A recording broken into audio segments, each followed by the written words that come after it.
বাংলাদেশ সহ আরো কিছু প্ল্যাটফর্মের তৃণমূল পর্যায়ে যারা জেলায় জেলায় কাজ করছে তারা জেলায় জেলায় সবাই সারা দেশে একইভাবে যুক্ত হয়ে যাবে।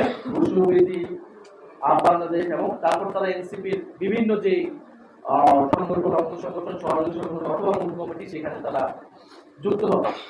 এই বিষয়ে যুক্ত হওয়ার বিষয়ে আমি আরো দুই একটি কথা বলতে চাই যে এখানে আমরা এনসিপি গঠিত হওয়ার সময় খুব পরিষ্কারভাবে বলেছিলাম এখনো যে আমাদের এনসিপিতে আমরা যুক্ত হওয়ার ক্ষেত্রে কার কি সাবেক পরিচয় এটা আমাদের কাছে মুখ্য নয়।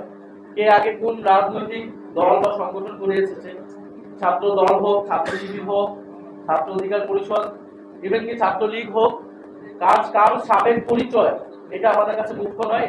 আজকে থেকে যখন কেউ এনসিপিতে আসবে সে এনসিপির সংগঠক, এনসিপির নেতাকর্মী হিসেবে কাজ করবে, এনসিপির আদর্শকে ধারণ করে কাজ করবে।